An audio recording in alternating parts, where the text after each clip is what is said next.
ये डीजीपी साहब बुरी तौर पर हारे चुनाव, ठाकुरों ने ही ठाकुर का साथ नहीं दिया, कहा हम मोदी के साथ हैं। तुम एडीजीपी थे तो थे, यूपीएससी टॉपर थे, लेकिन हम तुम्हारा साथ नहीं देंगे। बाबू साहब पसर गए, फैल गए, आए थे विधायक बनने और नौकरी से त्याग पत्र दे करके आए थे। बहुत हो गया, सीओ से शुरू हुआ, एडिशनल एसपी रहे, एसपी रहे, एसएसपी रहे, डीआईजी रहे, आईजी रहे, उसके बाद एडीजीपी हुए। डीजीपी का नंबर आया तो बाबू साहब ने बीआरएस ले लिया। सोचे प्रशांत किशोर की आंधी चल रही है, उसी आंधी में मैं भी बैतरणी पार कर जाऊंगा। अरे एसपी था तो जो माननीय थे वो हमको आदेश देते थे, पुलिस कप्तान चंबा, पुलिस कप्तान फला, कार्रवाई करके अवगत कराएं। यही स्तर होता है। पुलिस कप्तान कांगड़ा, पुलिस कप्तान सिरमौर, कई जगह कप्तान रहे, हिमाचल कैडर के। वैसे तो डीएम का स्तर था इनका, 59वीं रैंक था इनका वर्ष 2000 में। लेकिन अरे हम बात कर रहे हैं छपरा वाले जयप्रकाश सिंह जी का।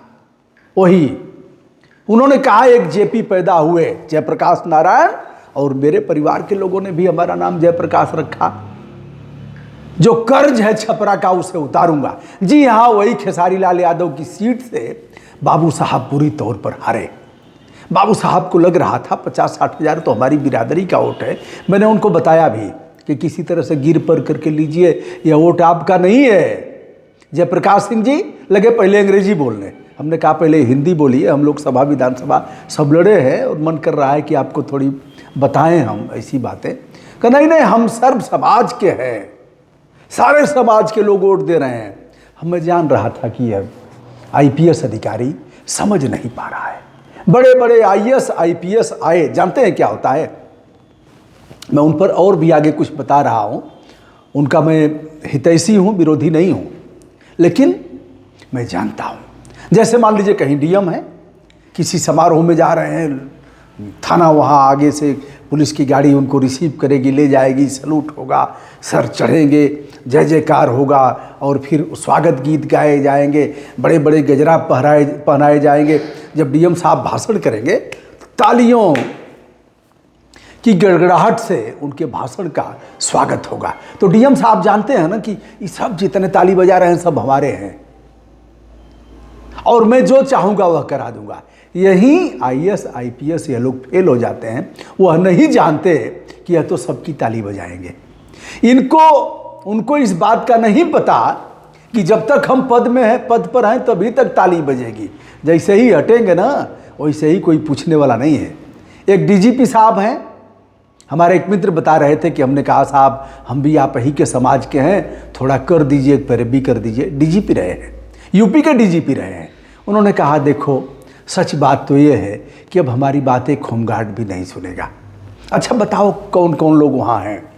तो 3-4 नाम बताया कि फला सीओ हैं, फला कप्तान है, फला एसएसपी हैं, फला डीआईजी। अच्छा इससे तो मैं कह दूंगा, हमारे अंडर में रहा है, मैं जानता हूँ, इससे तो कह दूंगा। यह स्थिति है। झोला लेकर के सब्जी खरीदने जाते हैं लोग और वहीं झगड़ा हो जाता है, क्योंकि अब तो आप रहे नहीं साहब, जब थे तब थे। यह सभी के साथ लागू नहीं होता, लेकिन अधिकांश लोग, बड़े बड़े नामी गिरामी लोग मुंह की खाए हैं, जिनको मैं जानता हूं व्यक्तिगत रूप से। कई जगह डीएम रहे हैं, कप्तान रहे हैं, और जिन लोगों ने किसी दल की पूंछ पकड़ करके राजनीतिक बैतरणी पार करने का प्रयास किया, वो पार भी हो गए। ये साहब जयप्रकाश सिंह, जेपी सिंह आगे चुनाव लड़ने 21,000 रुपया जमा किया और 10, 20, 25, 30, 40 लोग हर जगह जमा किए थे जन सुराज के लिए। मिलना तो एक ही का था। जेपी सिंह पैसा वैसा कमाए रहे होंगे, चाहे जो भी होगा रहा होगा, चाहे यह लगा होगा कि 60,000 वोट है राजपूत समाज का, ब्राह्मण दे देंगे, भूमिहार दे देंगे, राजपूत दे देंगे, और जो जन सुराज की हवा बह रही है वो लोग दे देंगे, तो यह छोटी कुमारी को परास्त कर देंगे जो भारतीय जनता पार्टी की हैं। खेसारी लाल यादव भी आ गए। खेसारी लाल यादव से भी हमने बात किया, इनका भी इंटरव्यू किया छपरा में। तो इन्होंने कहा, खेसारी ने कहा कि 15 दिन में रहूँगा यहाँ और 15 दिन मुंबई और फिल्म जगत में रहूँगा। तो जयप्रकाश सिंह जी ने सवाल किया कि 15 दिन लोग कहाँ जाएगा छपरा का। हमने कहा बाबू साहब ऐसा क्यों न हो कि किसी के यहाँ जाना ही ना पड़े लोगों को। आपके यहाँ जाएगा तभी काम होगा, यह सिस्टम कब तक चलता रहेगा। अपने आप ऐसा सिस्टम सुधारना है कि बिना नेता के काम हो। लेकिन बिना नेता के काम होगा तो राजनीति होगी कैसे। बहरहाल घिरते गए और मैं जान गया था कि आदमी धोखा खा रहा है, इसके समझ में नहीं आएगा, लेकिन वही हुआ।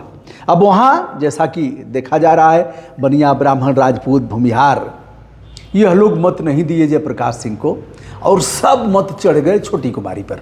खेसारी लाल यादव पसंदीदा गायक थे, इनके अभिनेता थे, लेकिन बनिया उनको वोट देगा नहीं। बनिया तो भारतीय जनता पार्टी को वोट देगा। ब्राह्मण कुछ दे सकता है थोड़ा बहुत, जो जुड़े होंगे, जो कुछ नाचने गाने वाले होंगे, जो संगीत पसंद होंगे, परिवार का एक आध दो सदस्य दे दिए होंगे, लेकिन नहीं देगा। भूमिहार देगा ही नहीं। उनको तो यह है कि यानी हाउ कैसे हम तेजस्वी यादव को परास्त करें। और खेसारी पर तो निगाह लगी थी बड़े बड़े नेताओं की, जब इन्हीं के समाज का रवि किशन आ गया हराने। आ गए कह रहा हूँ, आ गया कहेंगे तो इसी पर मक्खनचू आएगा और कहेगा अरे जैसे रवि किशन वैसे खेसारी। खेसारी का मानसिक स्तर रवि किशन से अच्छा है। कम से कम रवि किशन ने चाहे जो भी कहा, खेसारी यादव ने रवि भैया कह करके ही बात किया। सम्राट चौधरी ने भले ही कह दिया नचनिया बजनिया, लेकिन इन्होंने सम्राट चौधरी को कुछ नहीं कहा। अब हम बाबू साहब पर ही आ रहे थे तो 2000 बैच के यूपीएससी में 59वीं रैंक इनकी रही, विजिलेंस में रहे, अतिरिक्त पुलिस महानिदेशक रहे और बहुत कुछ रहा। बाबू साहब क्या हो गए, पसर गए। उनको लगा कि बाबू साहब लोग साथ देंगे। एक चीज़ जान लीजिए, अब अगर किसी भी बिरादरी के आप हों, आपकी बिरादरी आपका साथ नहीं देगी। वोट किस पर है? दल पर है। दल के लिए लोगों ने अपने आप को कुर्बान किया है, व्यक्ति के लिए नहीं। यदि आपका व्यक्तित्व है, आपके कुछ वोट हैं, तो वह तभी चढ़ेंगे आप पर जब आप किसी पार्टी से हैं। लोगों को लगेगा कि व्यक्ति पर दाव लगाने लायक है, तभी लगाएगा, नहीं तो ऐसे लगाएगा नहीं। यही हाल हुआ। प्रशांत किशोर के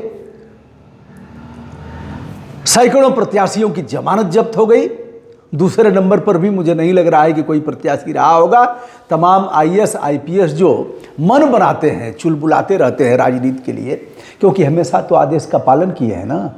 गुप्तेश्वर पांडे जी ने, जो डीजीपी रहे हैं बिहार के, हमारे कई वीडियो में उन्होंने कहा है कि एक अंगूठा छाप विधायक 100 आईएएस आईपीएस को नचाएगा। हम अगले वीडियो में आनंद मिश्रा की भी बात करेंगे, जो डीआईजी रैंक पर पहुंच करके बीआरएस ले लिए, असम कैडर के आईपीएस अफसर थे, बहरहाल विधायक बन गए। उनकी भी कहानी बताऊंगा कि विधायक बनने में कैसे भाग्य ने साथ दिया, कैसे पापड़ बेलने पड़े, कैसे उस लड़के ने जलालत झेली है। मैं तो पीठ भी ठोका, मैंने डांटा भी आनंद मिश्रा को। मैं यह भी कहूँगा कि उन्होंने प्रतिकार नहीं किया। मैंने कहा इतना कमज़ोर व्यक्ति कैसे लड़ेगा चुनाव। आनंद जिस विषय पर कहिए उसी विषय पर बात करूँगा। चलिए, पॉलिटिकल पॉइंट ऑफ व्यू से आप नहीं चाहते हैं तो आइए जिस विषय पर कहिए उसी पर बात करूँगा। आनंद भाग खड़े हुए, बाद में उन्होंने खेद प्रकाश किया। हमने कहा आनंद बाबू अभी वहीं खड़े हो क्या, निकलो बाहर। बहरहाल आनंद के लिए हमारी शुभकामनाएं। लेकिन जयप्रकाश सिंह, बिचारे जयप्रकाश सिंह, बाबू जयप्रकाश सिंह, ठाकुर जयप्रकाश सिंह, चुनाव हारने के बाद उनका वह मोबाइल दूसरे को, अब वह चुनाव के बाद वह मोबाइल अब उठा नहीं, दूसरे लोग उठाए, क्योंकि उस मोबाइल को उन्होंने बदल दिया था। और अब क्या करेंगे? गुप्तेश्वर पांडे तो सभी नहीं हो सकते कि नौकरी से त्यागपत्र दिया और फिर नौकरी में आ गए, फिर डीजीपी बन गए, सभी नहीं हो सकते। बहरहाल आज का वीडियो छपरा, जहां छोटी कुमारी भारतीय जनता पार्टी के टिकट से विधायक बनी हैं, जो नगर परिषद की अध्यक्ष रही हैं। उसके पहले डॉक्टर सीएन गुप्ता रहे हैं। उम्र के इस पड़ाव पर, उम्र के लंबे पड़ाव को देखते हुए इस बार उन्हें टिकट नहीं मिला, लेकिन वहाँ से टिकट वैश्य समाज को ही मिला, जिनके मतदाता वहाँ 90,000 की संख्या में हैं। और इधर यादव मुस्लिम मिलाकर के भी 90,000 नहीं हुए। खेसारी लाल यादव ने बहुत मेहनत किया, बहुत कुछ किया, लेकिन इस कड़ी टक्कर के बाद भी खेसारी लाल यादव को हार का मुंह देखना पड़ा। और बेचारे Jayprakash Singh, IPS Jayprakash Singh, SP Jayprakash Singh, DIG Jayprakash Singh और आईजी जयप्रकाश सिंह, एडीजीपी जयप्रकाश सिंह, बेचारे इतनी बड़ी सबसे बड़ी परीक्षा पास करने के बाद भी राजनीतिक परीक्षा में फेल हो गए जयप्रकाश सिंह। उन्हें नहीं पता कि यह लोग तो सबकी गाड़ी हाँकते हैं। खेसारी लाल का वह गीत जिसे समापन करूंगा, भतीजवा रे तोर मैयो जिंदाबाद, तोर मौसियो जिंदाबाद। जेपी बाबू, यह लोग सबकी जिंदाबाद करते हैं। पता नहीं आप भगेंगे रहेंगे, मुझे नहीं पता, लेकिन मैं जानता हूँ अब आपके समझ में आ गया बड़े धोखे हैं इस राह में, बाबूजी धीरे चलना। मैं हूं ब्रजभूषण दुबे, विनम्रता के साथ हमारा प्रणाम सभी आदरणीय दोस्तों को जो देश विदेश से जुड़े हुए हैं, उनको विनम्र भाव से अपना प्रणाम निवेदित करता हूं।